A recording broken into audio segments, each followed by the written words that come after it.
Gente, la lluvia es el ingrediente perfecto para este sitio. Es que la lluvia en una ciudad turística como este elimina a la mayoría de la gentrificación de turistas, y aunque sí que lo estamos viendo hoy, quita como esa facilidad de que todo esté centrificado y de que tú ni siquiera puedas caminar por aquí. Siendo febrero y con esta lluvia, la verdad es que se me está haciendo un poquito más fácil ver esta ciudad.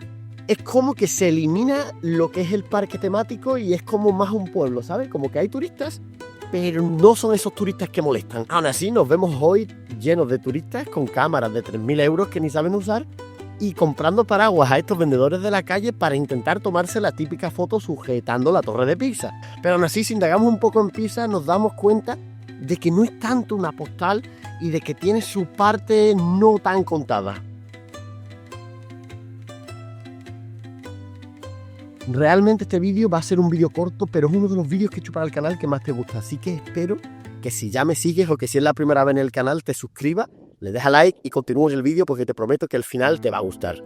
Y es que os lo prometo, Pisa, debajo de la lluvia, sea probablemente la versión más honesta que vas a ver de Italia, o por lo menos del pueblo de Pisa. Que no vas a ver esas imágenes que aparecen en los imanes baratos importados de China de la nevera. Es gris, resbaladiza, huele como a una piedra mojada. Es que te recuerda la sensación de Pisa de verdad, ¿no? De que antes de ser un escenario de Instagram donde la gente solo viene a tomarse la foto, donde no ve apenas la historia, fue un puerto. Llegar aquí así, la verdad, es un poco decepcionante, pero yo creo que eso es bueno, porque cuando algo te decepciona puedes indagar en la realidad de este sitio. Y es, aunque vengas en estación, aunque vengas en autobús, aunque vengas volando, tienes esa sensación de que cuando llegas aquí, sobre todo en un día de lluvia, todo es un descontrol. Es que es como una ciudad que se ha despertado de mala gana, ¿no?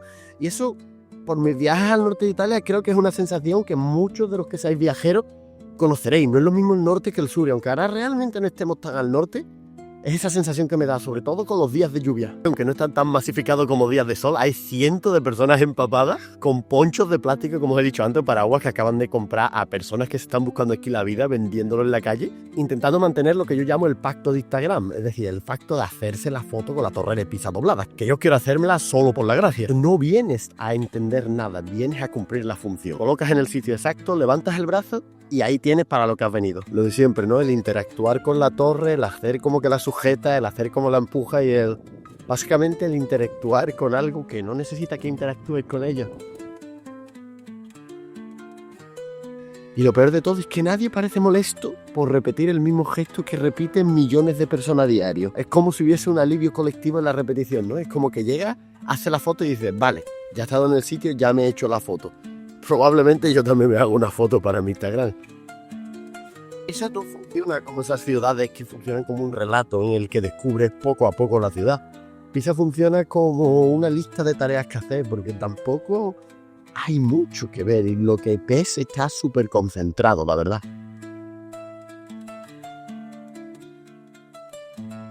Vale, pero es que mientras veo Pisa en este ambiente lluvioso, mientras ves el agua cayendo del mármol y todo mojado, me doy cuenta de una cosa. Como que me empiezo a dar cuenta de lo que significa este sitio en realidad. Cuentan que la torre fue un error, pero es que no fue un error con el tiempo. Fue un error que se ve así casi desde su construcción. Que imagínate, casi construida al segundo piso empieza a rotarse. Es que esto antes era casi un pantano, tenía puertos.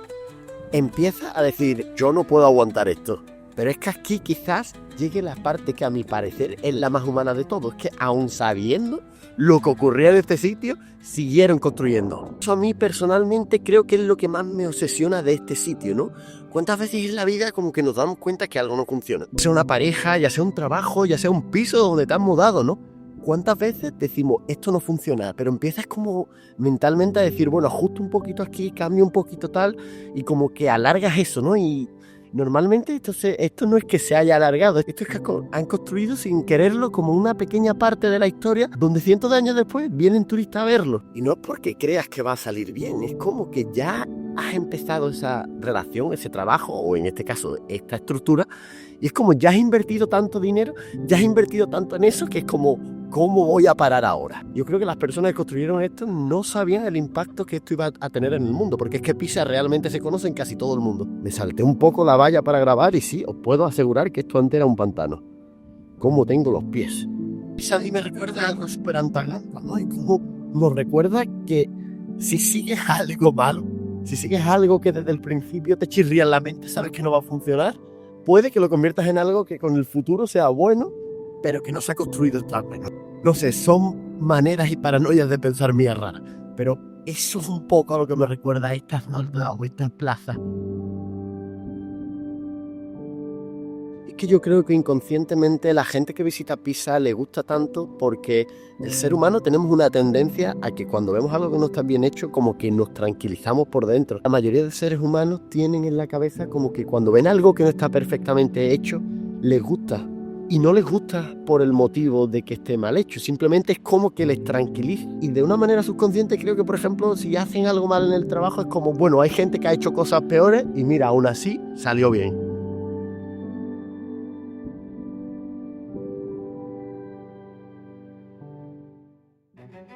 Porque existe aún una sospecha aún más fría, y es que la torre no es que esté torcida porque no se pueda arreglar, simplemente está torcida porque no conviene arreglarla. Es que una torre aquí recta ahora mismo sería tan solo una torre, y más con lo que han construido, ¿no? Con esa cosa de la Torre de Pisa, es que tú vienes a hacerte la foto, como dije antes, no vienes a ver Pisa. Es que Pisa dejaría de esa manera de tener sentido realmente. Es eso de mantener el fallo justo donde la torre no se cae, pero pueda seguir vendiendo entradas. La torre en sí es gratuita de ver, pero alrededor hay museos, está la cúpula donde tienes que pagar y hay negocios y familias a las que alimentar. Entonces yo creo que eso es lo que realmente no conviene. Es que como muchas cosas hoy en día están a la perfección para que sigan funcionando, para que ese fallo siga funcionando, pero para que no se caiga todo lo que hay detrás. Hoy en día realmente esta torre no corre nada de peligro, ¿no? Porque hoy en día tenemos sensores, tenemos tecnología, tenemos ingenieros que calculan al milímetro y lo miden cada mes, básicamente. Pero es que nadie viene aquí a celebrar esa ingeniería. Viene aquí porque hay una torre torcida, que el error sigue visible, sigue ahí. Y eso es lo que le gusta al ser humano, aunque sea lo que incomode a otra gente.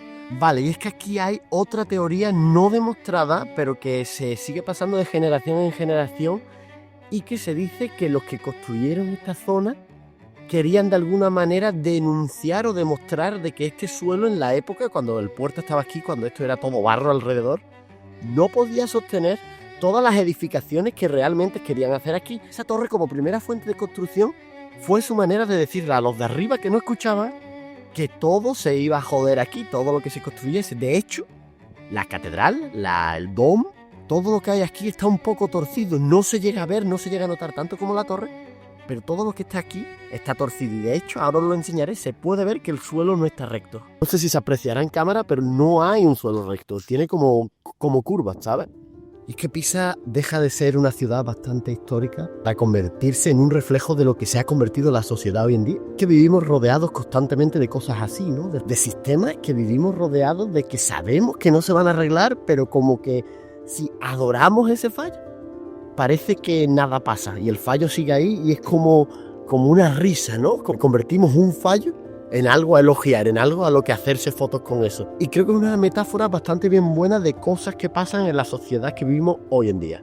Me voy de aquí con los pies mojados y una sensación, no voy a mentir, un poquito rara. Y es que no es admiración ni nada épico, es algo más parecido a como un suspiro largo. La lluvia como que afloja un poco lo que realmente este sitio es, pero es que la torre sigue igual, inclinada, resistiendo a la gravedad con esa elegancia extraña que solo tienen las cosas que han aceptado su propia derrota. Es la ciudad que demostró que realmente enderezar no siempre es la mejor opción. Y espero verte en el siguiente vídeo.